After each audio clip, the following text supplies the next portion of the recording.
You said morals? Yeah, you ever seen The Wire? No, I need to watch The Wire. There's a Omar, Michael K. Williams. Yes. Yeah. He had a famous line in the show. He was like, "A man got to have a code." Ironically, this is like one of the big drug dealers, killers, and all that good stuff. But the point stands, man got to have his own code. Man. Right. You have to have a code. You have to have some. There needs to be a line at some. A line that you just won't cross, especially for financial gain. That's right. Okay, and you feel like you have that code with comedy? Is there like some stuff where you're like, I'm not going to do this for my own dignity? 100%. Yeah. Okay. Have you ran into that? Have you ran into that where you're like, I feel like this is shucking and jiving and I can't follow through? I won't necessarily say like 100% shucking and jiving, but there's some things I'm just like, yeah, I'm good. I think I'll just stay home and relax and just chill with my family. Like, yeah. I'd rather be home 99.99% of the time. So yeah, I get you. Are you like a homebody? 100%. Same. I'll like go to shows or I'll go to mics, and then afterwards or during it, everyone's drinking, they're doing a thing. Like, Aaron, why you just disappeared? It's like, I'm out of here. Sleepy. I'm out of here. I was talking to my girl yesterday about it. It was something that kind of like popped in my head. I'm like, it's like a dichotomy kind of. It's like I like being in front of a crowd, but I don't like being in a crowd. I don't like people that much. So like I like attention, but I don't want to be in the mix of it. What about concerts? I like intimate concerts. Okay. I have never been to a festival. Yeah. And I'd have no interest in going to Lala, whoever, I'm good. Way too many people. And I feel like it kind of takes away from the point of a concert. Yeah, when you need to see a performer on a screen, it's no fun. Yeah, that's not the same shit. Also, I really don't even like United Center concerts. Like, I'll go if it's an artist I like, a big artist. Like, that's cool. But my favorite concerts are like the real intimate, like 200 people in the room. Yeah, you can get in front, you can move around through the crowd and all type of good stuff. So, is that how you feel about comedy? Like, would you, if given the option, would you rather do a 200 seater than a stadium? Yeah, I feel you. I mean, I do it. Yeah, of course, just for the experience, and obviously it's great. But I feel like an intimate crowd is just always better for the performer and the audience. I get you. So we don't really know each other. No, we really don't. Not at all. You got booked for We Got Jokes at Second City. Thank you for coming out. Thanks for having me, man. Do you know Laro or Ty? How did all that happen? I know both. I know both of them. I've known Ty longer. I just met Laro maybe sometime this year. Ty. So I guess we can start from the beginning, right? So Mike Robinson. I watched the interview y'all did. So me and Mike went to the same high school. Okay. Right. Me and Mike went to the same high school. He was a senior my freshman year, so we didn't really know each other. But there was a talent show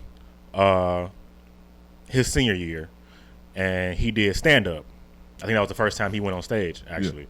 And I was like in the crowd, like ducked under the bleachers. I wasn't supposed to be there. I was like with some girl I wasn't supposed to be with and shit. Yeah. But I remembered his performance. Like, I'm like, yo, that's amazing. I had never seen stand up before or whatever. Fast forward, that was 2009. So was that 14 years later? Well, no, 4 years ago. So 10 years later, when I started doing comedy 4 years ago. No, I'm talking to Mike because only person I know that does comedy. Through him, I met Ty, and then I had Ty on. I had Ty on. I think my second or first show that I produced, which was 2 years ago. So that's how I know Ty, through Mike. Okay, yeah. Was Mike as crazy? Has he always been? Mike has always been Mike. Okay, well, good for Mike. But like I said, we didn't really know each other in high school, right? So I can't really tell who he was in high school, but since we've actually connected, he's always been the same guy. So. Did he know that you were there that day? Did you tell him later? Oh, yeah, he knows. Okay. We spoke about it so many times. That's funny. So many times. Okay, so you grew up in Illinois, Southside? Chicago, yep, Southside. Okay. And you said you had never seen stand-up live up until that point. Correct. Were you a big stand-up person, or was this just like a thing you stumbled into? I've always, I won't say I loved comedy like as a whole, but there were like really two comedians that like I always just found just amazing, right? And anytime somebody asks me like, who's your favorite comedians of all time, like I always say 1A and 1B is Dave Chappelle and Cat Williams, right? Okay. Because and Dave wasn't really even like the stand-up guy. He was the Chappelle Show guy, you know, so sketches and things. And then Cat came through with like Pimp Chronicles and all that good stuff. I was in 6th grade when that came out. That was 2006. So yeah, like that. And so the Pimp Chronicles thing, me and like my one of my best friends, like we would always just like watch it and then like the next day just be like reciting lines and shit like that. So yeah, so those two. Okay. Yeah. I'll put it in my own words. It sounds like you enjoyed comedy, specifically Cat and Dave, but the aspiration to be a comic wasn't there. No. What? So was Mike that moment that it clicked? It sounds like it wasn't because it was like 10 years later that you started. So, okay, so I'm going to paint a picture here. So you're in high school, you see that, you're like, oh, that's interesting. Something must have stayed with you. You get through high school. Were you good in high school, or were you like... You mean like grades-wise? Grades as a person.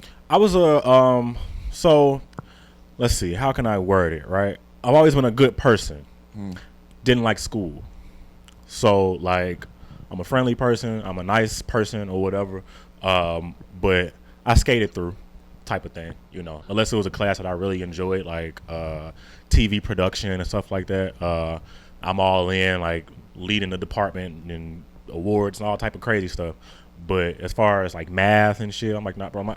I knew then, I'm like, we're not going to use this shit. Like, I promise you we're not going to use the Pythagorean theorem. I promise you we won't. When's the last time you used cursive outside of your handwriting? Like, this shit. My signature's not even in cursive. You still just write it full? No, it's I'll have to show you or whatever. Okay. But like, it's not cursive or like print or whatever. It's your own style. Yeah, it's my mom's signature is like some obscure shit. So I kind of just took that and ran with it. So during high school, did you have drive or focus, or were you just kind of existing? So I played sports. Okay. Right. So I grew up like athletic background, just playing sports my whole life. Basketball, football, did track. Tried out for the volleyball team. That's different. I made the team. Hey. I only tried out because the like the after school bus was coming like an hour later, so I kind of needed something to do. And you know, just being athletic was enough to make the volleyball team in high school. So I believe it. So okay. So did you think like I'm gonna have dreams to be like a basketball player, football player? Or? So I feel like my entire life I knew I would be some form of I guess entertainer would be the word. Just didn't know which one. I've done so many different things in my life. So I play football, play basketball. I still make music. I play the piano. Done podcasts. Went to school for radio and TV. So a million different things. And did photography. Shot music videos. Did documentaries. Like I've just done a million different things, and everything's just led me to here now to do comedy and. Yeah, so here we are. I don't think that like I've always had drive and knew that I would be something, like I said, in front of people. But yeah, comedy just ended up being the and it's ironic because people always tell me now, and they never tell you this like growing up, but man, you've always been funny. Like, why did you never suggest I do anything with it? You know what I mean? Yeah. So I've always been a funny guy. But doing stand-up was like in the furthest depths of my brain. Were you so you'd always been the funny guy? You give the vibe of like fairly popular when you were younger? No. Oh, okay. No. People knew me. Yeah. I wouldn't say I was like the cool guy or whatever. That's Dave. We Dave cool. Like I said, I play sports and shit like that. So you kind of just by this way of being an athlete, you kind of just get cool with people or whatever, or you end up being around the cool people so people like you. Like I said, I've always been a funny guy, not a clown, but a funny guy, so I've had my respect or whatever. Yeah, so. See, that's very different than yo, I was in theater. I don't know the theater kid. You can picture it. I don't know what theater kids were like in your high school. I still hate them. Like I still hate theater Wait, kids. What were the theater kids like in your high school? Well, it's not even necessarily like the high school, but like to this day, like I look at a lot of Chicago comedy, like theater kids or whatever, and it irritates me. Like it's like a I don't want to say entitlement, but it's like this pretentious. There we go. It's this pretentious like energy and vibe, and I'm just like, I don't like this shit at all. Like, I will stay at home. I'll come through, say what's up. You know, some people I'm cool with, shake hands, but I don't want to play this game. I get you. It's funny. Like, all right. So for me, a little bit, I have been told that I come off pretentious. Okay, for sure. And I think I'm coming to this place of like. Acceptance isn't the right word. Okay. Acceptance, it's more like I'm just being me, I'm doing me, and if I'm perceived, however I'm perceived, it is what it is. Yeah. But I get you. Theater kids are very strange. Strange. Yeah. Very strange. Like I said, I grew up on the south side, like neighborhood called Riverdale. Okay. Which is like the farthest south you can go in Chicago. So, like, I didn't grow up around theater kids. I didn't see theater kids growing up until I got to high school, and it was, like, all these different types of people, and I'm like... Wearing cat ears and... Like, this is weird. Like, anime and shit, like, I've never... You aren't anime? No, I'm not an anime person. I can't wait to argue at with all. You. All right, go ahead. Yeah. Not an anime person whatsoever. Okay. So, now, I'm 28 now, I just see... Like the north side of Chicago, I'm not a fan. I'm not a fan. Okay. I come up here because this is where a lot of comedy is, but I'm not a fan of the people per se. Is it the people or the style of comedy? It's not both. I had to think about that. It's both. It's both. That's something. So I'm from California, right? And when I moved here, people were saying like Chicago's really segregated. It is. I didn't know. Oh yeah, it's very segregated. Like, in all facets. I came out here and I was like, "Whoa, this is they're like, we're not playing around. Like, there's lines, and if you step outside those lines, everyone's staring at you almost. It's like, yeah, what are you doing here? This is. Are you lost? Are you lost, boy? Yeah. Do you need to go down the red line a little further? You need to go past the Sox Stadium. There you go. But I did notice that segregation, and I noticed it within comedy too. Mm-hmm. So like South Side. Is South Side. I can't speak too much on the West Side. Is that South Side, West Side feel like they're kind of connected? Yeah, and then we got North Side comics in general, and then you got the improvisers, and that's even a separate thing from the North Side comics. Yeah. So can you break down what is for someone that is uninitiated, how would you describe the South Side and the West Side in terms of comedy versus the North Side? Let me see. I'm trying to think of a good analogy. Okay. Right, to make it not just so black and white, because it really is. But like as simple as it could be, it's very black and white. Imagine like Drake being like the North Side, and the South Side being like Project Pat. Like, that kind of, I feel like that exemplifies it. Yeah. Now, what is it about the North Side that you're not a fan of in terms of people and comedy? I feel like it's less real. Like the people are like less genuine and less honest. Like the South Side, of course, there's liars everywhere. Sure. But I feel like the South Side and the West Side, as much shit as I talk about the West Side, because it's just like I said, it's like cousins. Like you just you talk shit about each other. Yeah. I feel like the South Side is just a more honest place. People are more genuine. Even like the comedians, there's you kind of have to be honest in front of a black audience, or they'll just tune out. Like, it's like, okay, like whatever. Like you're talking about whatever, we're not interested. But on the North Side, I feel like there's more acceptance for everything. So I feel like some people put on a costume to be a certain person when they're performing, and I feel like you can just kind of be yourself. Okay.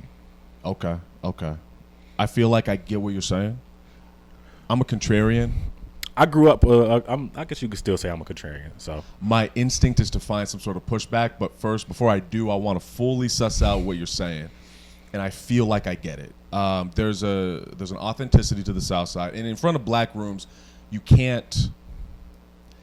They can sniff out bullshit. The bullshit, yeah. And in Northside rooms, I would say they can sniff out bullshit, but they're more willing to placate. They're more willing to be like, okay, well, he's just trying to. It's a lot of clap comedy. Yeah. A lot of. It's funny, right? I feel like sometimes on the North Side, like shows, people might not think you're funny, but because they're at a comedy show, they'll play along, and that's great, for confidence. Yeah. But as not just a comedian, but as a fan of comedy who watches comedy, I'm like, I hate all of this shit. I'm like, you don't think that was funny, right? Like you're clapping. Or you're waiting for like the pause to be like, oh, okay, this is the part where we laugh. This is the part where we clap or whatever. Like, yeah, it's just a difference in style, I guess. I won't necessarily say I'm a fan of Southside comedy either. Like, I don't like I have to prove myself to the black audience thing either. Like, I don't like that shit either. But it sounds, I'm putting my own words. Tell me what you think here. It sounds like you respect and appreciate authenticity, being yourself, and being funny, obviously, through that. Like, you could be yourself and be ass. 100%. But you want to authenticity, be yourself, and it is what it is. Yeah, you can just be yourself. You don't have to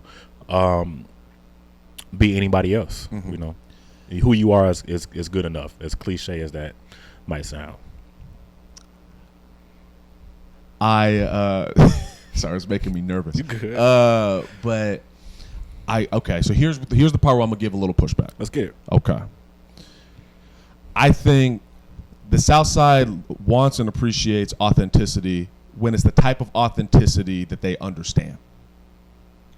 I like that. So I like it. To elaborate on that, my experience has been when I go to the South Side. I do rooms in Southside, and we're north.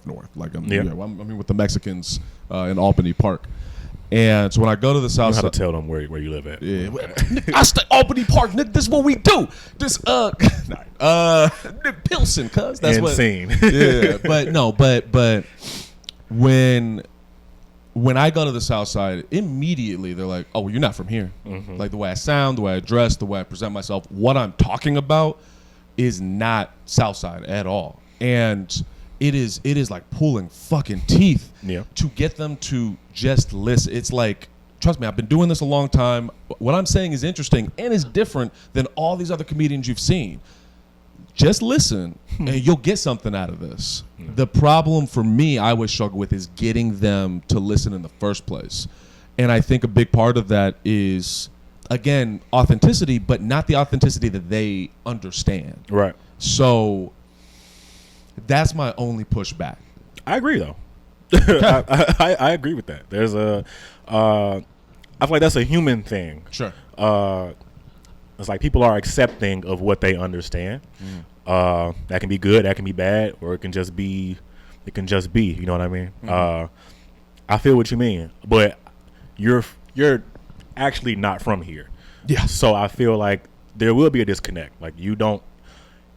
Not even necessarily what you're saying, but even your voice and like your inflections are not of Chicago. Yeah. Right. So as soon as you get up and like as soon as you walk on stage, it's like the fucking Dragon Ball Z scouter is like. Oh, you making an anime reference? I like Dragon Ball Z. Okay, like, that's the when line. I was a kid, like that's it. Okay. Like I don't go any further than that. Like that was it because I was a kid. Didn't go any further than that. Does Boondocks count as anime? In my mind. Okay. But all the anime nerds say I'm a jackass because of that. So.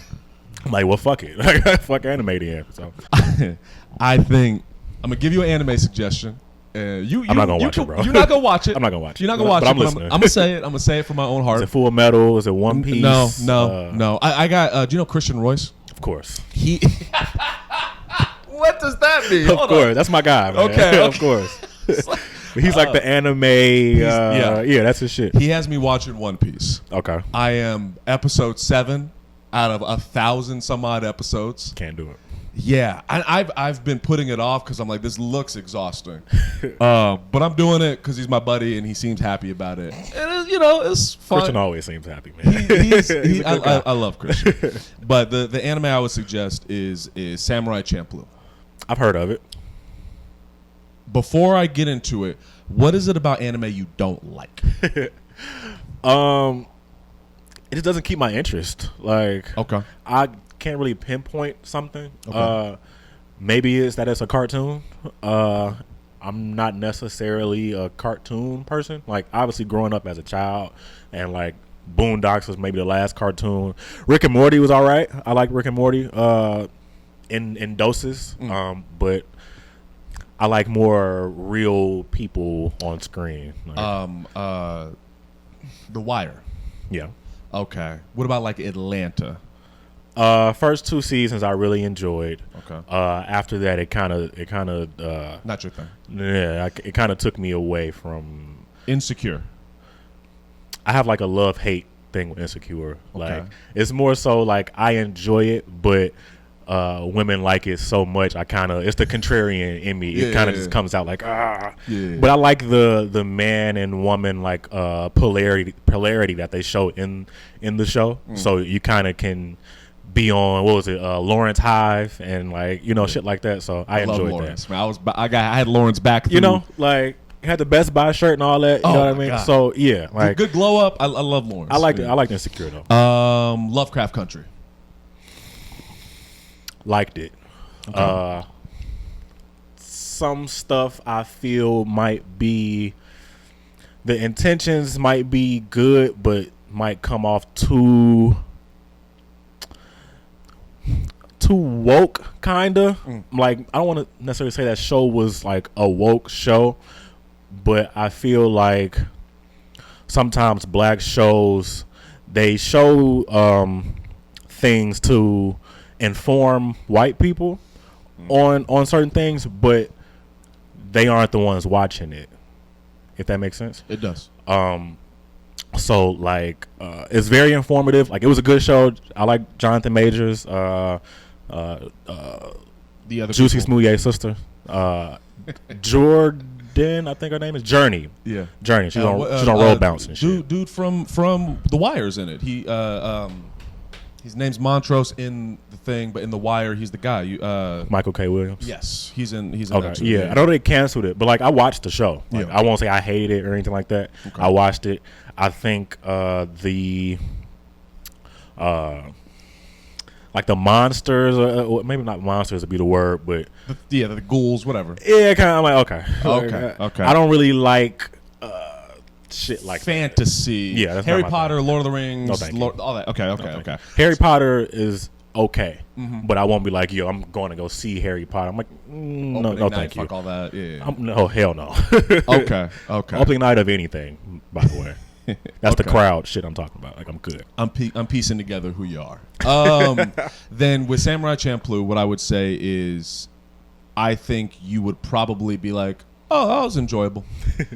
And if you do get curious, you get bored, look at it as what would the show be like if Huey and Riley were samurai?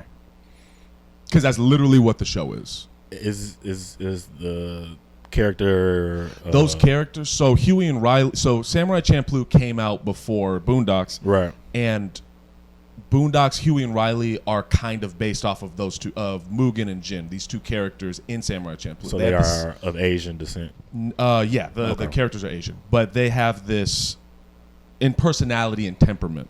Okay. So it's like watching them as samurai. Is it dubbed? Like, Yeah, it's dubbed and subbed. Yeah. that also like takes me away from a lot of things. The English voice or the Japanese voice? Both.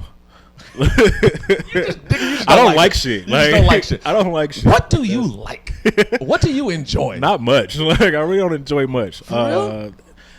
It's the contrarian shit. Like, sports. I like sports, Okay. but I hate sports at the same time. Like, I don't like shit. Like, I'm I don't like shit. I don't go outside. pretty much I'm a 28-year-old, 75-year-old Okay. essentially. So I'm like, man, it ain't what it used to be. Like, I enjoy basketball. I 50 years of hip hop. like, I hate music today. Like, I despise 99,000% of it. Like, Did you hear Melly Mel's diss? I did not. I will not. No. I will not. Send this shit to you when the. I'm not gonna listen to it. Like, I'm not gonna listen to it. I have a limit with a lot of things. I'm like, anything 88 to 2016, I'm good. Okay, then everything after that is like in pieces. There's good stuff in everything, like in pieces. Like I have artists that I like today, but not that much to be like, yo, I'm gonna go check out a show or buy an album or some shit like that. Did you listen to Mr. Morale, Big Steppers? I did. Thoughts? Not my favorite Kendrick album. That's fair. That's not my favorite Kendrick album. Not easy to listen. Probably my least favorite Kendrick album. Not saying it's bad. Okay. Not saying it's bad. I liked it. I personally, because Kendrick is one of my like in my top 5, right? Of course. I like Kendrick over horns and drums. Mr. Morale was a lot of piano. Wasn't a lot of drum going on in the music. So it's just a personal preference. It was a good album, and I also just it had been 5 years. I was expecting a little more punch. Yeah, that's it. But good album. Went to the concert, which was a year ago now, which is kind of crazy. Yeah. Good concert. Had a good time. Love Kendrick. Okay. So hate everything but Kendrick. No, I don't hate everything but Kendrick. I'm playing with you. Do you know who Currency is? I know that name. That's like my favorite like rapper. I'm gonna look up Currency though. He's been around a long time. Okay. I'm piecing you together as a person. No, like it's that's the weird thing about this podcast is that like when I bring someone in, I don't fucking know. I don't know. I don't know the vibe I'm gonna get. I don't know if it's gonna be okay. We'll see. But okay, so you're South Side comedy now, and you come to the North Side because it's part of what needs to be done in comedy. Yeah. I will say is I think Southsiders have an easier time transitioning to North Side than vice versa. Yeah, I agree. But I do see struggles. You did like a guest spot, so I didn't get to sit down and really like watch your set. And if I remember correctly, I was running around doing shit. You're a producer. But from what I gathered, you didn't seem to struggle with that. No. So what makes you different? Why are you able to make that transition? I feel like I'm not too much of anything. So like, yeah, I'm from the South Side, but I'm not like, I'm not from the hood. You did the voice. I was I'm not from the hoodest of hoods. Like, I didn't grow up in a great neighborhood by any means. Like, I grew up in a single parent household and shit like that. Like, not saying my life was peaches and roses growing up, but I know how to operate in different spaces without changing myself in the same breath. You know what I mean? I feel like some Southside comics may struggle on the North Side because they're so South Side that it doesn't translate to the North Side. But I also feel like white people are easy to make laugh. Like I said, they're more accepting to what you're doing, as long as it's not like super duper offensive to whatever their core beliefs are, then they'll probably just laugh. Yeah, I think a big part of it is confidence. You just got to have confidence on stage, and it's almost like in front of black audiences, you have to earn and show them that you're confident. In front of white audiences, especially as a black comic, they assume that you're confident. But I feel like I'm confident on stage. I don't really get too frazzled or razzled regardless of what's happening. I'm up there, I'm kind of just like leaning on the mic stand, like I'm just relaxing for the most part. And you've always been a fairly chill, you seem like an even keel type of guy. Yeah. And was that part of that your upbringing, how you were raised? Kinda, I guess so. When you grow up in a single parent household with a mother who's trying to do her best for her children, it's not much room for emotional baggage because there's really no one to express it to. So I think I grew to kind of build my own emotional intelligence so I can kind of just stay, floating. I don't get too up or too down. In my own words, you know how to self-soothe. Yes. Yeah, okay. I know how to self-soothe. We all have our moments, but it takes a lot for me to be like, okay, this is just too fucking much. Like, it takes a lot. But for the most part, I'm just like, hey, man, that's all right. That's a big part of why I like to hang out around Ty. Ty is very cool. Ty is as cool as it gets. I don't think I've ever seen him. He's always Ty. Yeah, he's just Ty. He's just Ty.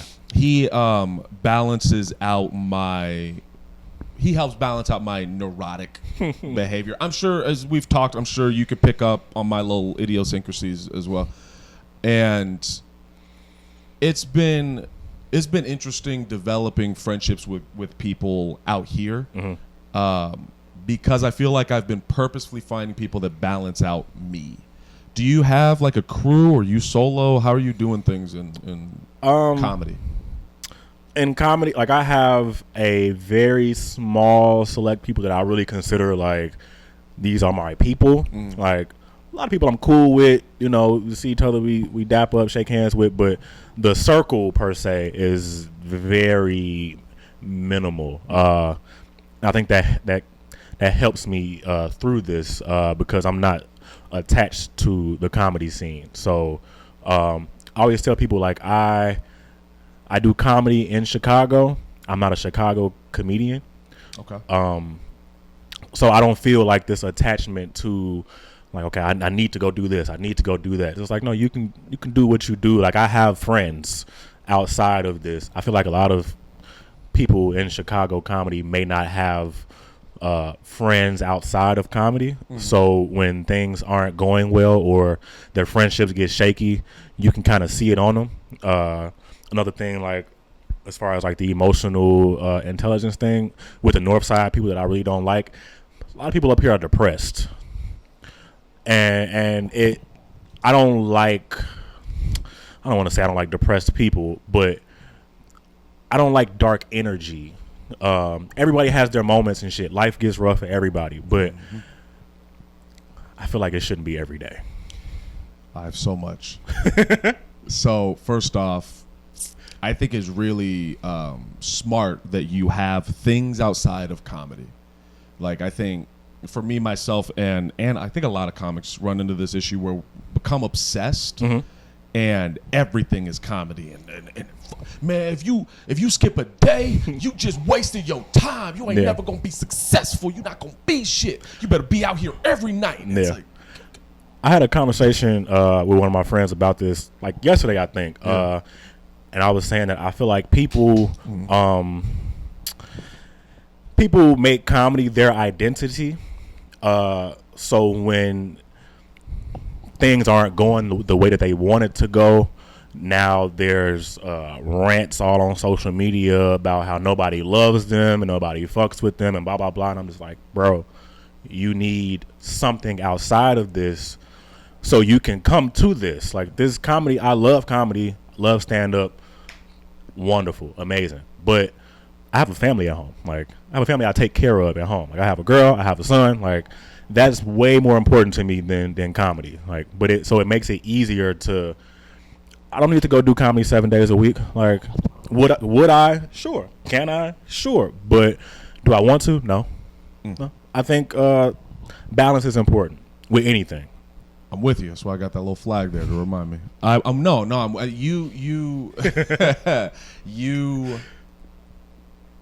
You seem like a well-balanced person. I'm again, like I was saying earlier, just piecing together kind of who Dave Bradley is.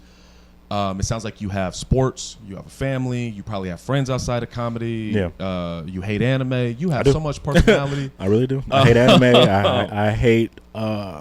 I hate a lot of stuff. We could do an hour on shit I hate. I promise you I can do stuff on stuff I hate. We might have to do that for round 2. No, but I think being a well-rounded person also makes you a better comedian. I agree. The comics that get obsessed and that have nothing outside of comedy, I think they can go pretty far, especially if they're talented and charismatic. But eventually you hit a wall. I feel like you lose, I don't want to call it content, but if you're not living a life outside of comedy, what the fuck are you up there talking about?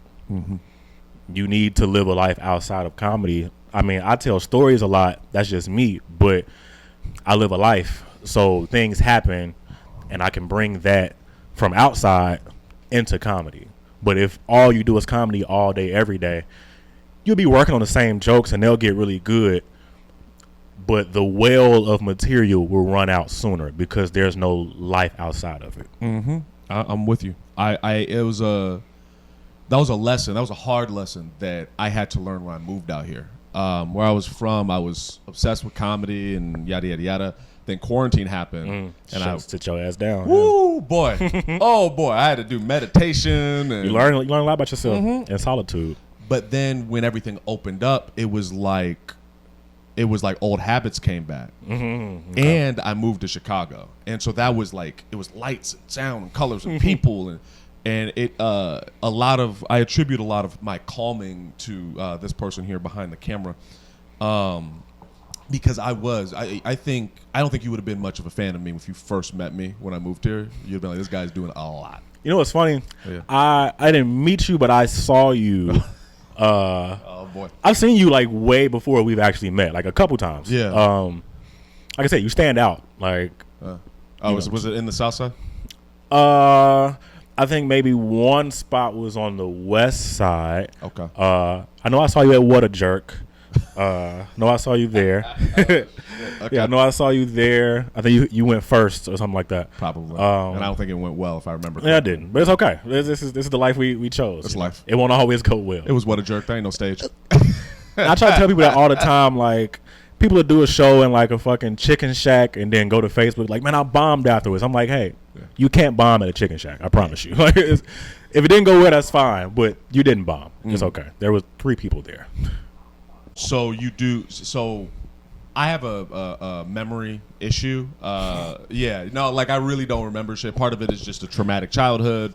Part of it is a mixture of marijuana, and part of it is a head injury from getting attacked. So like, okay. I don't remember shit. So I'm sure I've seen you as well. I'm not going to remember it. But I am curious what your first impression of me was, because that What a Jerk set was a while ago. So I'm very curious. And you can hurt my feelings. Go for it. I have no interest in hurting your feelings. But do you know who Savion Glover is? I know that name. Hold on. It's a tap dancer. Okay. I'm not saying that you are a tap dancer. Okay. But you just remind me of him. Like, you just remind me of him. You want to show me some later? She gets it, yeah. Like, you ever seen, like, in, like, these maybe, like, late 90s, early 2000s movies and shows, it'd always be, like, a light-skinned guy. He'd just be tap dancing and shit. Yeah. Him. That sucks. You just remind me of him. It had nothing to do with your comedy or anything like that. It was just viewing you as a human being. Yeah. Just straight just looking at you. I'm like, he remind me of Savion Glover. I think his last name was Glover, but okay. Yeah. I'll have to look this guy up. He's a good guy. I mean, I don't know him, but like I said, he's just a tap dancer. Was in every black movie and show. If you ever seen Bamboozled by Spike Lee, I think he's in there. Yeah, so okay. He's a cool guy, man. I'll look him up. You're a cool guy. Like, I have no gripes against you. Even like first meeting you, the set didn't go well, but it's an open mic. Most sets don't go well. Sure. Sesame Street? Yeah, Sesame Street. He was in a lot of stuff. I mean, like, how many tap dancers do you know? That's fair. So if he's cornered the market. It's his, or okay. Was his. I haven't seen him in 20 years, but okay. Hopefully he's still alive. Oh, well, look at that. You just know everything about Savior. That's our guy. You know what I'm saying? Okay. Compliment. Thank you. That was an insult. See? Now, when you were talking about the north side of depression, I want to dig into that because. So first off, so you grew up South Side. I'm assuming you grew up around black people. Yeah. Have you ever lived around white people? Now. Where, if you don't mind me asking, what general area? I live by the White Sox Stadium, west of the White Sox Stadium. Okay. I've never been over there. A lot of whites, a lot of Asians, a lot of Mexicans, maybe 5 black people. Is that recent? What year is this? 3 years. 3 years. Mm-hmm. I'll argue as recent. That's recent. Yeah. How is the experience going from a predominantly black area to a fairly mixed area for you? I don't hate it. What does I hate a lot of things? I don't hate it. Mexicans annoy me a lot. Not as like purebred people, but like they're just an extra culture. The people are they just do a lot extra, like very loud. The cars are very like they drag race like on the corner of my street and shit. Like I hate that type of stuff. They can't really drive, but most people also can't drive. But it's okay. You see a lot of different types of people. my old neighbor who lived above us, I have a joke about it, but he was like I feel like he was like a meth head or something like that. Like, but parents like had money and stuff, so like they funded his life or whatever. Not the drug habit, but his your rent and shit is taken care of, so you can go spend your money on drugs and shit. But yeah, it's just a lot of a mixture of people. It's been very interesting, I'll say. Like I said, it's only been a handful of black people, including me and my girl and our kid. Maybe I've seen maybe 5 other black people in the 3 years I've lived over here or over there. So I'm going to preface a little bit of my upbringing before I get to the Northside Depression. That sounds so funny.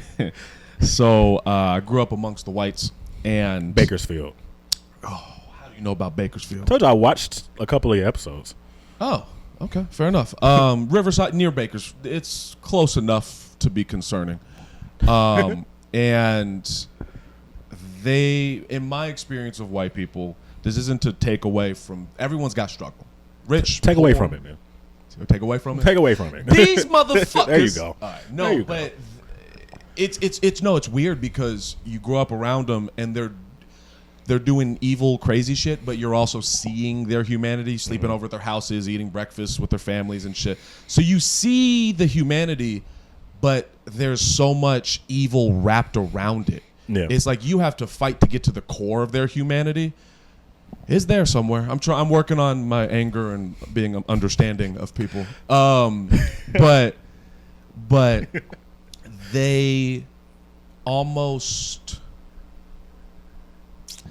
look for things to latch on to that make them feel interesting.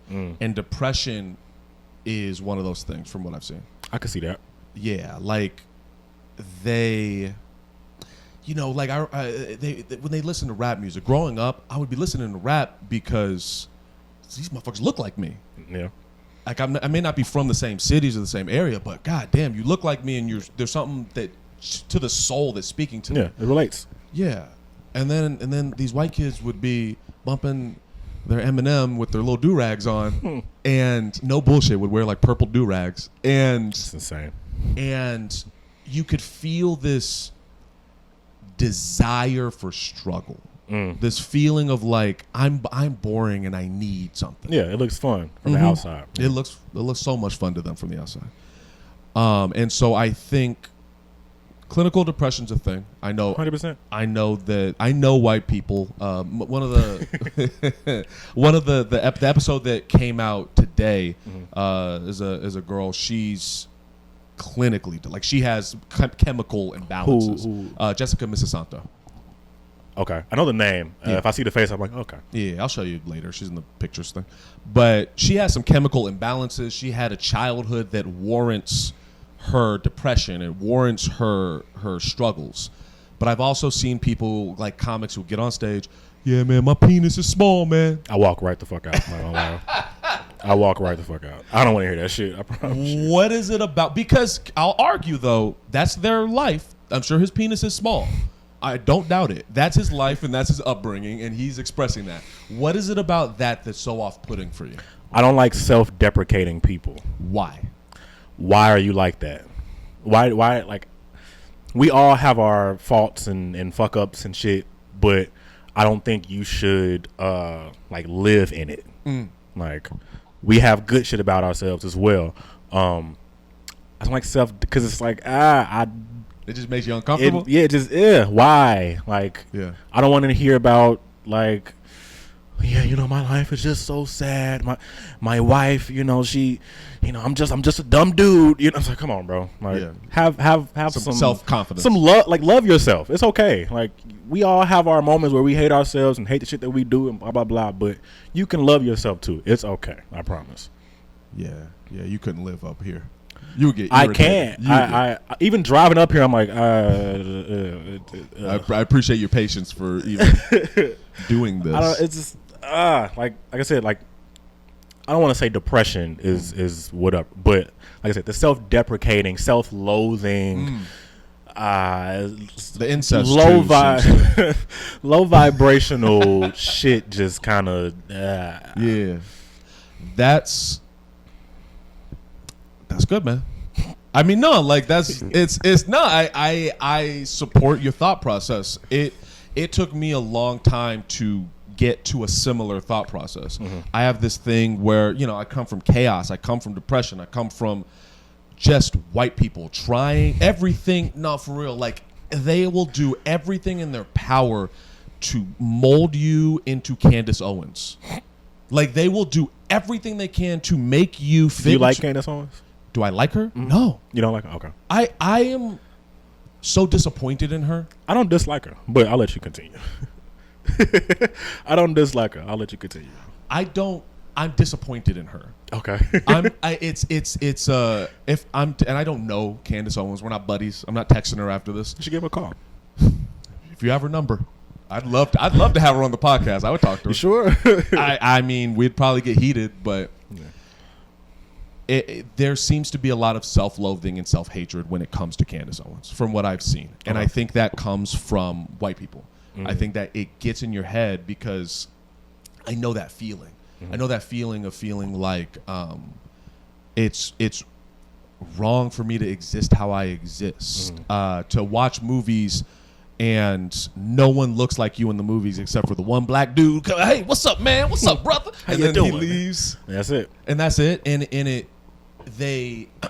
white people are impressively manipulative. Like, their skills at being able to manipulate. I think it's inbred. I guess it's just in them. They're so good at it. It's been thousands of years of work ethic and practice and things like that. So I mean, they get good at it. It's okay. Yeah, and even on some level, that self-deprecation you're talking about is a style of manipulation. 1,000%. Can you dig into that? And I won't talk about Aunt Candace, but what? Why do you think it's manipulation? Because I feel like it's like pity, kind of. So it's like, oh, woe is me. So then, like, you kind of want the audience to kind of like, it's okay. Yeah. It's okay. No, it's not. Like, chill out. Like, you don't have to. Like I said, it makes my blood boil a little bit. Like, just being so down on yourself, like, constantly. I understand why you are depressed. All you do is talk about the worst things about yourself. Like, anybody would be depressed. Like, anybody, if all you talked about was, oh man, my dick is little, I don't have a job, like I'm blah blah blah, I'm addicted to 17 different substances, blah blah blah. I've been on Tinder and it ain't working, and of course you are feeling depressed because all you identify with is the worst parts of yourself. I'm gonna give a little bit of pushback just for sake of fun. It feels like you have been raised to think highly of yourself, to strive, to work, to being in sports, for instance. Like, a lot of these comics don't come from an athletic background whatsoever. Yeah, and there's a mentality that comes from that. I was never a big sports guy. I got put into basketball because I was black and it was the 90s, but those were the rules. And I'm not even a big fan. I don't give a fuck about basketball, to be honest with you. Understood. But it did teach me there is something about taking sports as a kid, and then now I'm in jiu-jitsu. Okay. And so that is clicked into, there's a piece of me that's kind of turned on, that there's a similar athletic mindset, which is pick yourself up, grind harder, go to the gym. You got this. It's okay. You lost, get up again. Yeah. And they're not taught that. It seems like you were raised in an environment that teaches you to think highly of yourself. But you know what's funny about that? Okay. I disagree. Okay. Like, I don't think I was raised in a, like, you should believe in yourself, like you can do anything type of environment. I don't like the voice. I don't think, like, I don't think that's like a Southside Chicago like environment. Like, clarify. I'm not saying Southside Chicago. I mean, like the house. I'm saying maybe not even your household. I think I'm saying the sports. The sports. Okay. I'm thinking because it seems like you've been in sports for how long? Like forever. Forever. And there's a mentality in there that it is ingrained in it. Whereas, like, coming from a theater background, the mentality is different. I agree. Just watching the people. I agree. The mentality is different. I tell people, I said this on an interview I did a while ago about how like I view comedy, for instance, like how Kevin Durant, you know who that is? Yeah. Okay. I don't think you know. Basketball man. Yeah, tall guy. He shoots the ball sometimes. He's very tall. Very tall, yeah. But he's just an example. But I view comedy how the best athletes view basketball. Okay. Like, it's a skill. You know, you work at it. You work at this. Like, so the athletic background plays a part into how I view my artistic side as well. Like, it's repetition, basically. So I think that's actually a good point you're just making here. Because coming from a theater background, I view comedy as self-expression. It's a place to express your feelings and your emotions, to connect with the person. And I don't think either is wrong. Balance. It's balance, and I think both can go off the rails very quickly. Too much of anything is bad. Yes. So yes, even good things. Anything. So let's talk about your love of Candace Owens. Okay. Okay. Well, You're love, but all right. No, but how do you feel about her? What's going on there? Let me preface this by saying I don't watch like her shit. Like I don't watch stuff. Okay. Like I have Peacock just to watch like old 90s wrestling and shit. Like that's all I watch. It's like Stone Cold and The Rock, Eddie Guerrero, like that's it. So that's it. But Candace Owens, I like her. It doesn't have to necessarily be her. I just like people that aren't afraid to speak against the grain. So the contrarian in you, I feel like you could relate to her, maybe not her message, but the intention. So like I can care less about her message. Like I 100% can care less about the message. Like, but I just admire anybody who's willing to. Kanye is another example. Like anybody who's willing to say, okay, I'll stand in the line of fire to speak whatever it is that I believe in. That might not be popular right now. I feel like the world today is a lot of I'll say this thing because everybody agrees with it. And a lot of people don't want to ruffle feathers or be an outsider or outcast. And I relate to people who aren't afraid of saying, it's okay. Shoot all your darts at me. This is what I believe. This is how I feel. And it's okay. No matter if it's going against everybody that you supposedly should connect to or should relate to, then it's all right. I agree with that part of it. I'm very hesitant to say many positive things about Candace Owens because, again, where I come from, like her rhetoric is what I hate that word too, but go ahead. I'm sorry. Like, what you don't like with the word rhetoric? I feel like it's a modern buzzword. Like, the rhetoric. Like the rhetoric, like it's like a part in your throat that just channels like the north side of God damn, the rhetoric. It's like, oh god. Well, rhetoric is the word I'm using. Her rhetoric, her opinions, whatever, what she's presenting, lets white people feel comfortable in their bullshit. Pushback. Okay. A certain type of white person. Do you identify?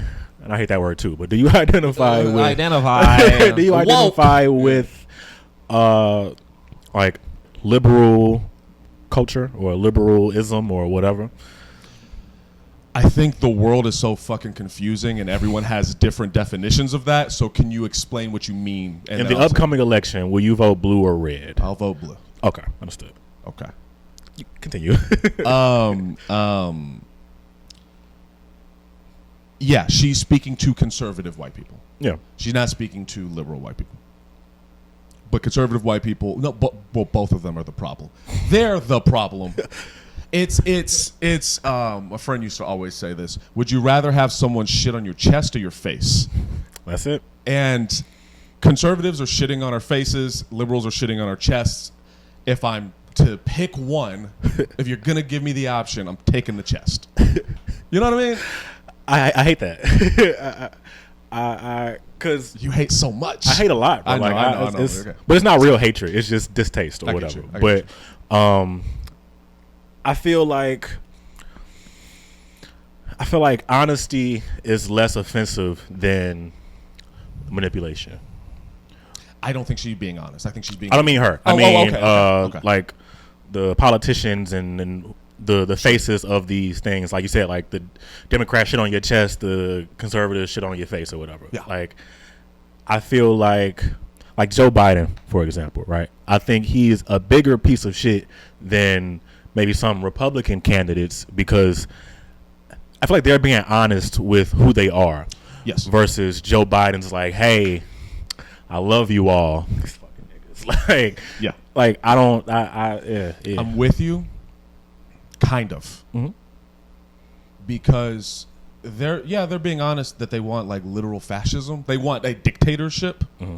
And I'm sure based off your face, you think fascism is also a buzzword, and you hate that. No, nah, I don't hate the word fascism. Okay. I don't hear it enough. Fair enough. All right, fascism. There we go. No, but their goal is to like very literally create a dictatorship, and I'm like, we can't be having that. Mm-hmm. And do you feel like it'll be bad though? Yeah. Okay. Yeah. Growing up around these people, like, what about communism?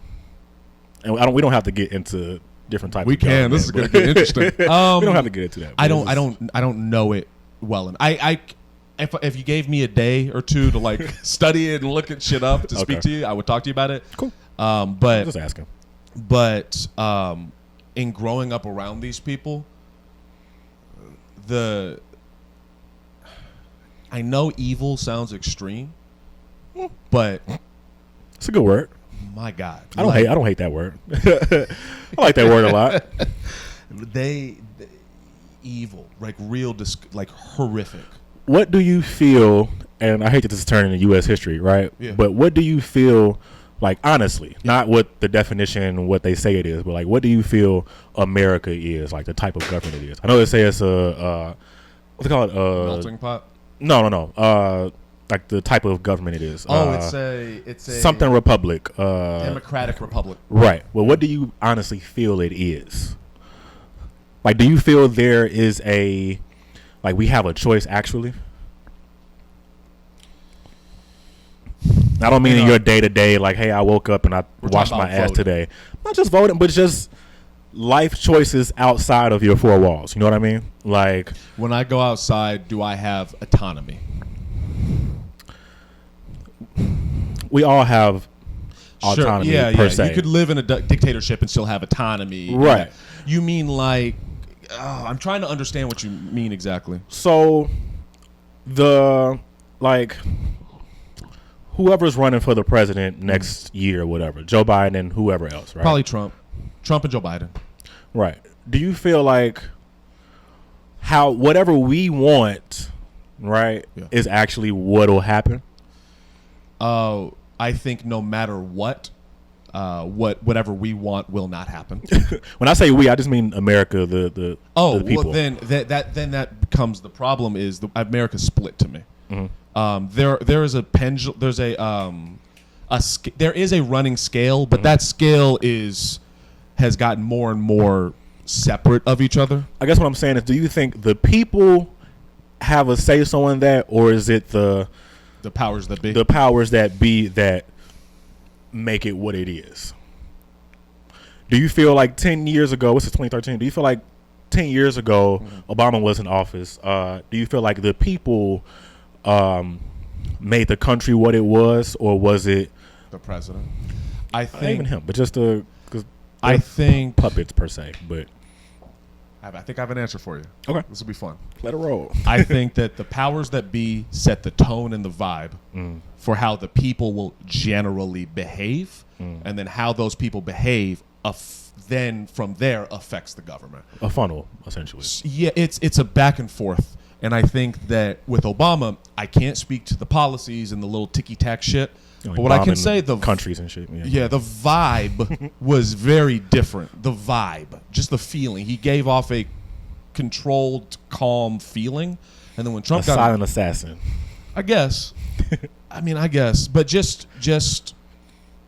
things felt calmer, and then when Trump got into office, the vibe changed. We'll do comedy. If stand-up comedy, if I think actually both would be pretty good at comedy. Based off of their personalities, they have different styles. I don't think Obama would be good at comedy. I think he's a great public speaker. I don't think he'd be good at comedy. Regardless. Maybe a good writer. If they're both doing stand-up, there's different vibes. You know, when you one comic goes up and he's a completely different thing than another comic. They're just different vibes. Yeah. And I would, in the same way you don't like that low vibration bullshit, to me, Trump embodies low vibration.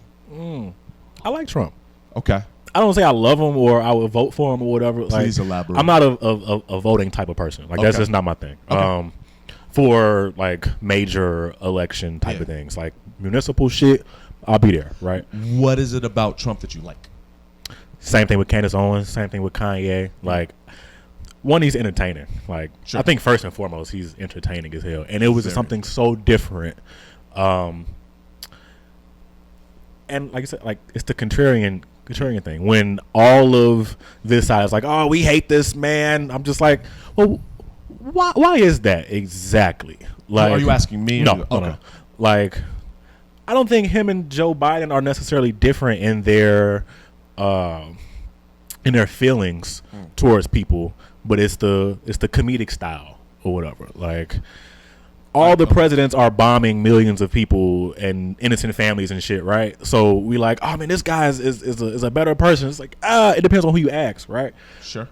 So it's just more of a, he just says shit that's more, I feel like it's genuine versus Joe Biden saying like, well, if you don't vote for me, you ain't black. And we just like, okay, well, let's just go vote for him because it's the lesser of two evils, which I also hate that statement probably more than anything.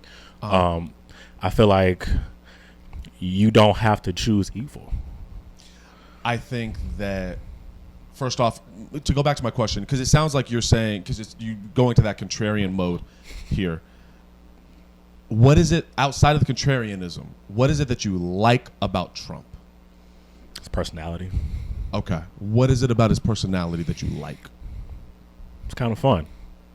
It's a fun personality. I don't think I would hang out with the guy, but just as a viewer, I rather watch him than Joe Biden give a speech. Okay, so what it comes down to is you're more entertained by Trump.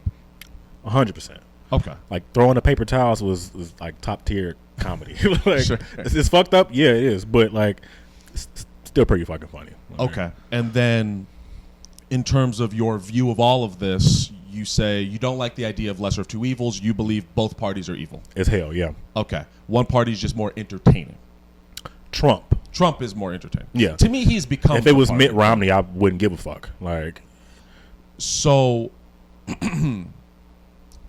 I guess then it sounds like because for you it doesn't matter. You feel as though it doesn't matter who's in the office, bad things are gonna happen. Correct. Yeah.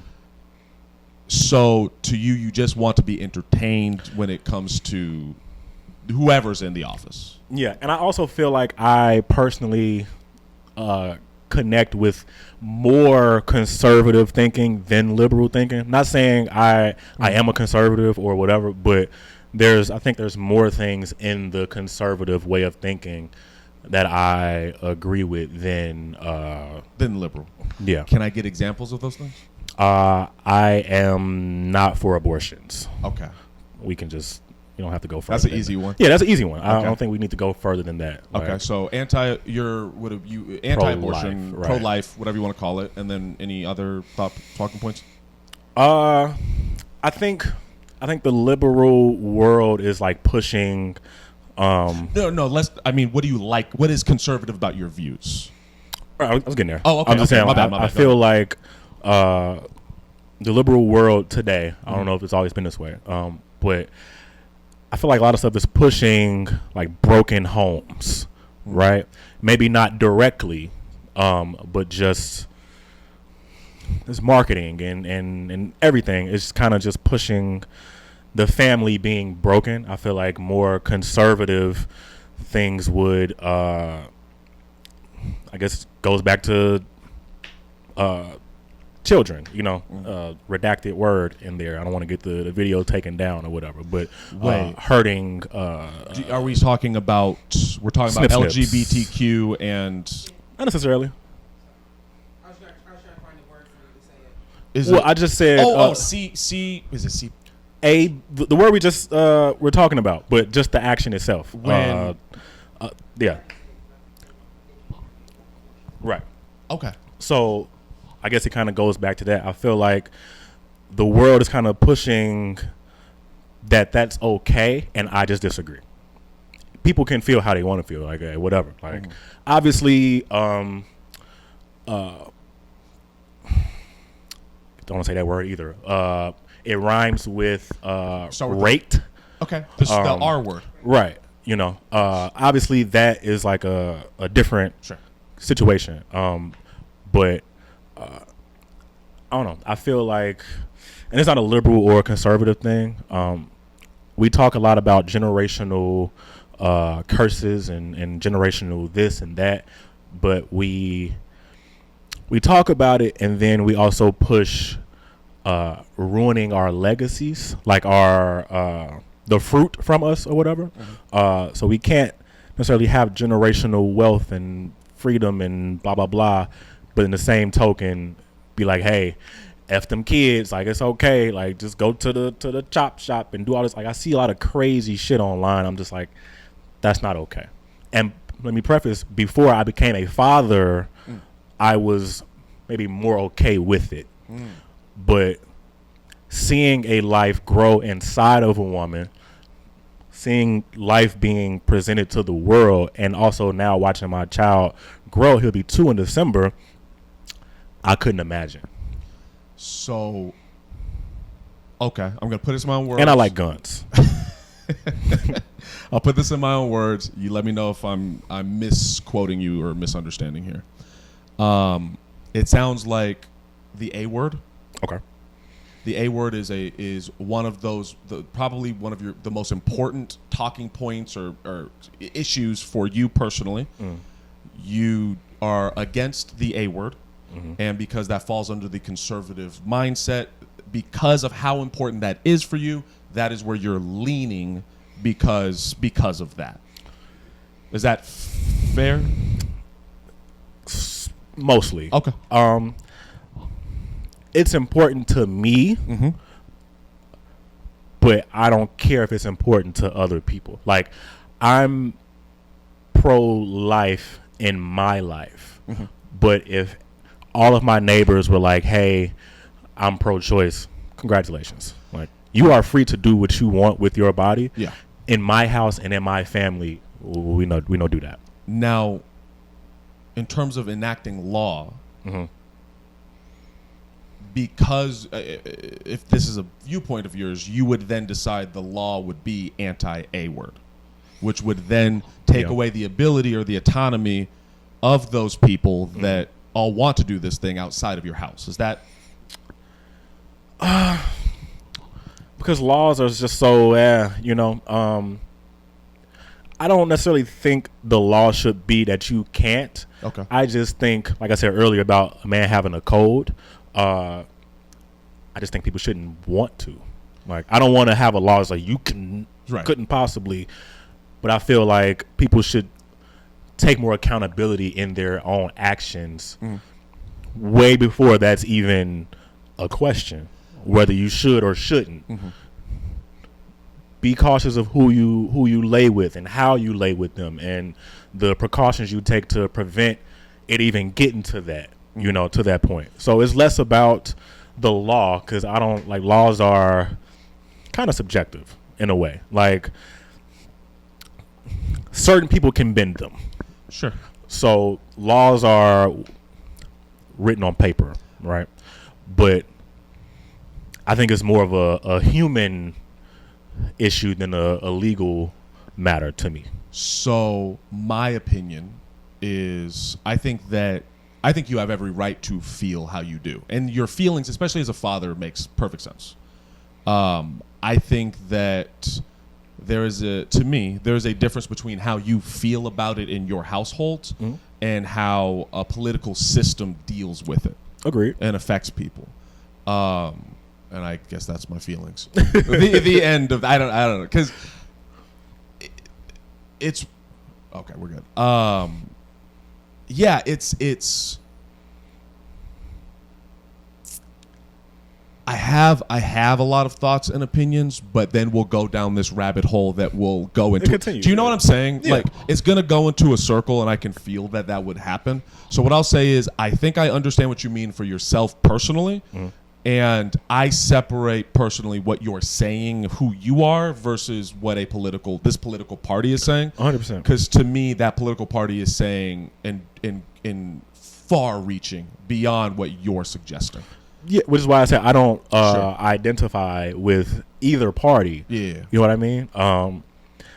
I just, and I'm also turned off from the Democratic thing because, like, we have these sayings like in black community of vote blue no matter who, and we just vote Democrat no matter who the fuck is running. It's just like, okay, well, we just can't vote red because we were trained not to, type of thing. And the contrarian in me is like, well, why is that? So for me, I wasn't raised around that.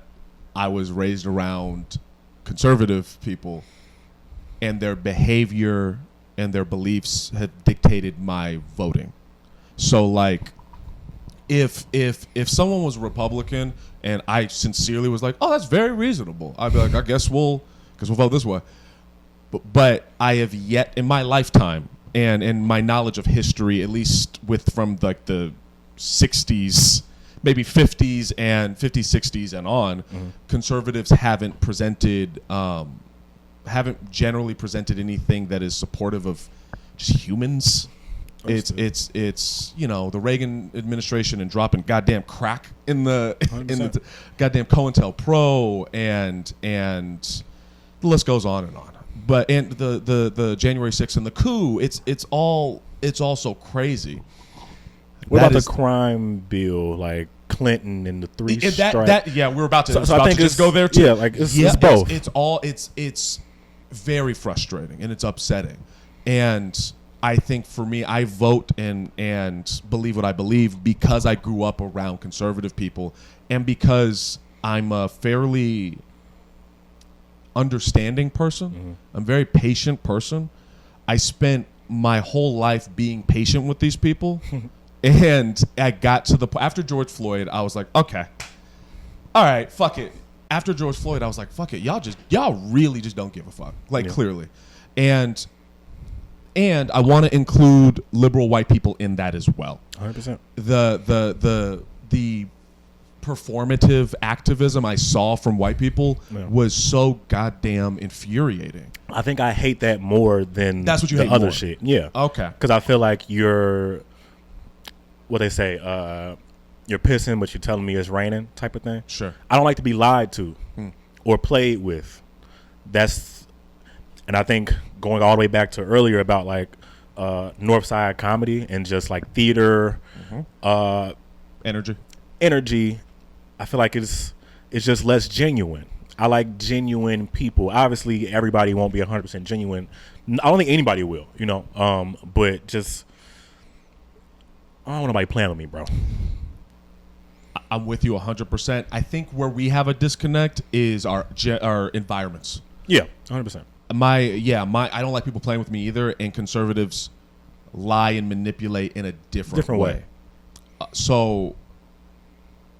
Yeah. Dang, Look at that very reasonable discussion. Great conversation. Look at that. Maybe we should run for office. Yeah, man. You know what I mean? It'll be a very weird, it's a very interesting debate. Just like, hey man, good point. I think it's coming down to environment and like I was saying earlier just a second ago, I'm very patient. If you say some shit that I disagree with, I'll listen to you and I'll hear what you have to say and I will make a concerted effort to truly understand. You're a reasonable person. Yeah, there's a who was it? Jessica Misasanto. I think you would like her episode actually. Okay. I think you'd find it interesting. She was saying she hates it when she has to deal with people who are she worded it beautifully, who are hell bent on misunderstanding you. I understand that, man. That it's like that gets on my nerves. I don't like talking to somebody where I'm trying to present my thoughts and feelings here and I'm not being an asshole and they're like, so what you're saying is you hate babies. No. Me and my homie George, Sure. we always like there's a saying that we use. It's like purposefully being stupid or obtuse. That's a bit of a that's not a buzzword. Actually, I haven't heard obtuse in. There we go. Yeah, you try to catch me. Yeah. All right, good word. But good just word. purposely being just stupid and just like completely missing the point intentionally. Like, you hear what I'm saying. We're saying the same thing, but you hear what I'm saying, but you're just hell bent on not getting it. It'll just piss you the fuck off. So I get her on that. What is the difference between what you just described and you being a contrarian? I don't think I'm purposely being like. I think the contrarianism is just like I like to poke, I like to tease and like not tease, but like to poke at shit. Sure. Like, I'll understand your point. I won't argue with you. Like, so what you're really saying is, I'm just like, I don't really care that much. Like, and I'm really only a contrarian with like my close knit people that I fuck with and like really care about. Like strangers and shit. Like, I probably won't speak with you. Like, not because I don't want to understand you, but it's only so much brain capacity. Like, I don't like to, but I do like to argue with strangers online. That's fun because you can kind of just poke at their ideas and shit. Yeah. But yeah, I think that's the difference. Is I used to do that, and it wasn't helping me. Because I'm emotional. Yeah. So for me, if I'm arguing with you online, I'm not playing around, and it's a waste. Yeah. No. It's a waste. I'm always playing around. Yeah. Online, like in person, hey, like I'm chill, but online, I'm like, hey, we talking shit. I posted a joke about Blue Ivy. Yeah. What's that? I heard that. He said, "What's that?" Beyonce's daughter. She's been dancing. Her name's Blue Ivy. Yeah, she's 12 or something like that. So it's been Blue Ivy for a long time. But good for her. Congratulations, yeah. Sister Blue. But yeah, I posted a joke about the concert and like her dancing because she's been dancing on stage with her, and like people have just been in my comments. The Beehive has just been like. Buzz. I'm just like, hey man, but like I've been just poking at them because I'm just like, hey man, like it's okay. It's you playing around. It's a damn stand-up clip. Like, it's not a fucking TED Talk speech or a dissertation or some shit like that. Like, these aren't necessarily my true feelings. Like, it's really crowd work. Like, because I produce a show, and like part of the show lately has been like taking cards from the audience and just, talking about whatever the hell they have on the card and shit. So like these might not necessarily be my personal feelings. Like, I can care less if the girl's up there dancing or not. Like, congratulations, more power to you. Like, it makes me never mind. But I think it's just funny. Like, I've seen a lot of discourse about it, about how bad the dancing has been. I'm not a fucking dance coach. I can't tell you what's good dancing and bad dancing. Like, it's a joke, but it's just poking fun. And I know people love Beyonce. Like, I think people don't want to admit it, but Beyonce is God to a lot of people. And I think that's also something I like to poke fun at as well. Okay. We've learned a lot about you today. I'm actually pretty proud of this interview. It was good. It was a good one. Yeah. Man. Can we? I don't know how much time we got. We got some time. I was going to ask you one more question, but before I do, what was you going to say? You ask the question first. Ask the question. This is how I end the podcast. Did you have something else you wanted to add? I wanted to talk about producing shows. Please, please, promote yourself. Yeah, go for it. I don't want to do it as a promotion. I just want to kind of just like talk about it and shit like that. So for me, I came from producing. That's how I in Riverside, because there was no shows. Like, we literally built our own scene, and now we have Second City, and that's been dope. But what do you produce, and how's your experience in producing? So I produce a show called The Corner Classic, i.e. on the shirt. Okay. I do it at the Red Room at the moment. I'm doing it there for the first show. It's almost been a year at this point. Monthly situation. But I've been doing the show itself for 2 years. Just been at the Red Room for a year. But it came from just whenever I try to play the game, per se, like how people say like, oh, it's politics and the shit. Whenever I try to play the game, it just gets thrown back in my face. Maybe not literally or like intentionally, but it just doesn't fucking work. So I'm like, okay, I gotta send the emails to these people and this day and go shake these hands and rub elbows with these people. It doesn't fucking work for me, or at least I'll say it hasn't worked for me.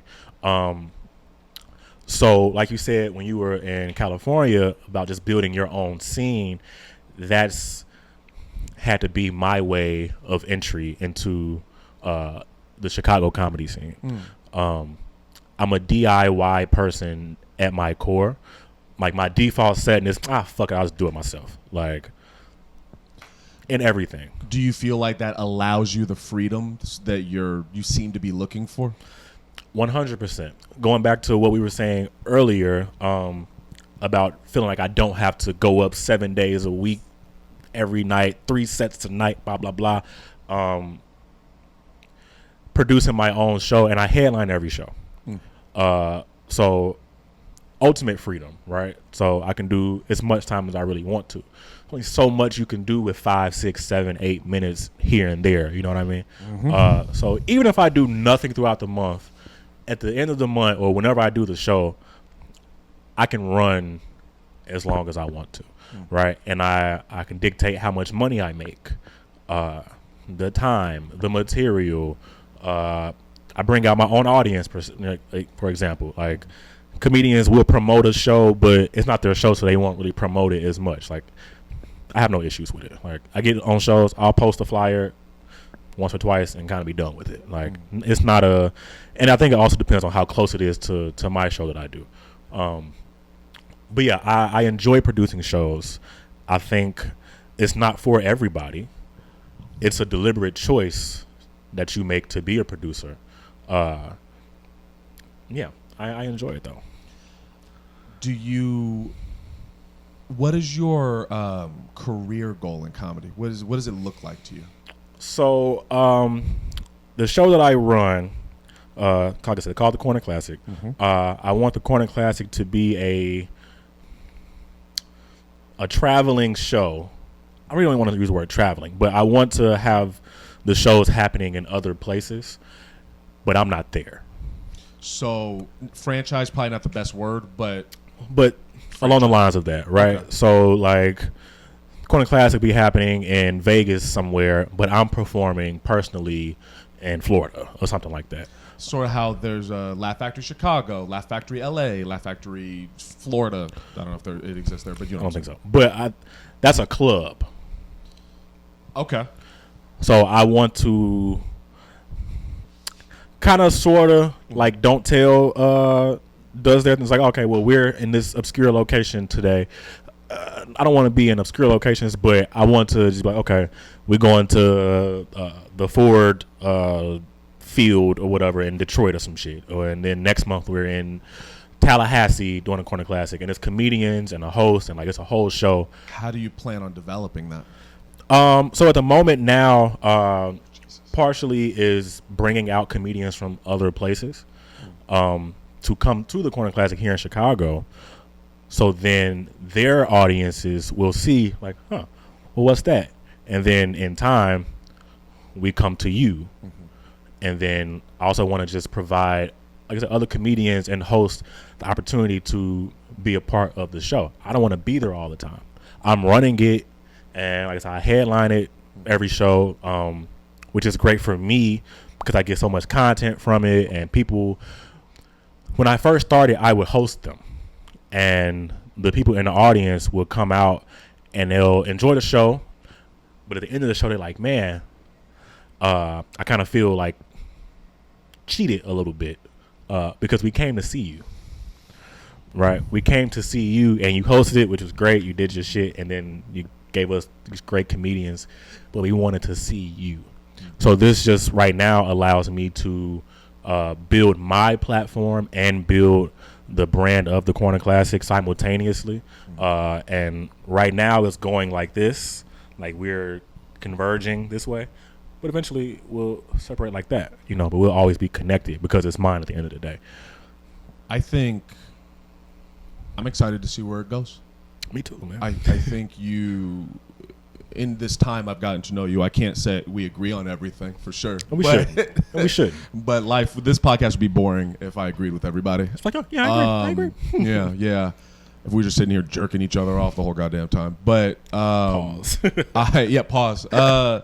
No, but I think you have a lot of focus, and you seem to know what your goals are. You're taking this athletic mindset about it. Yeah. Athleticism coupled with business and your contrarian nature, I think all coming together will lead you to the success that you want, and I'm excited to see it.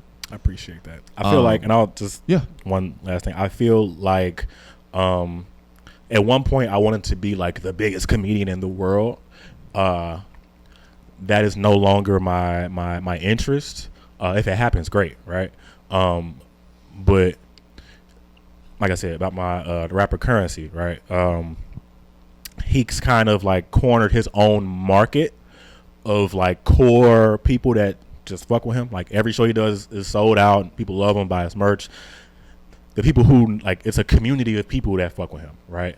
I admire that and respect that. Like, it's not the biggest artist in the world. Like I said, you don't know who he is and shit like that, right? But I'm perfectly fine with you. Like, I'm not like, hey, you need to go listen. Like, no, it's perfectly fine. Like, I enjoy it. I listen to it every day. Like, been to many concerts. I've actually gotten him a shirt of mine. Like, this is somebody who, like, I've modeled my comedy career off of. You know what I mean? Just doing a DIY thing, but just having an audience of people that fuck with you. You know, I don't need to be Kevin Hart. I respect him and everything he's done for himself and comedy as a whole. But that's not my intention. I enjoy the freedom that certain artists and creatives have by having their own co-audience versus having to tailor themselves to the masses. You want, not underground is not the right word, but insular. It's your own. It runs itself almost. Basically, I get you. Are you ready for this last question? I hope so. All right. This has been one of my favorite parts of it. Do we have time on the thing? Perfect. Can you let's pretend the camera's you 5 years from now. Okay. And if you could say whatever you want to you 5 years from now, what would you say? So 2028. Yes. 2028, you're talking to yourself in 2028. What do you want to say to yourself? Dave, this is you 5 years ago. And all I want to say is that you were right. Remember that you were right, and continue to believe that you are right, because listening to yourself and to your instincts has gotten you to where you are now, and it'll never let you down. So, all right, that's it. Let's do this picture.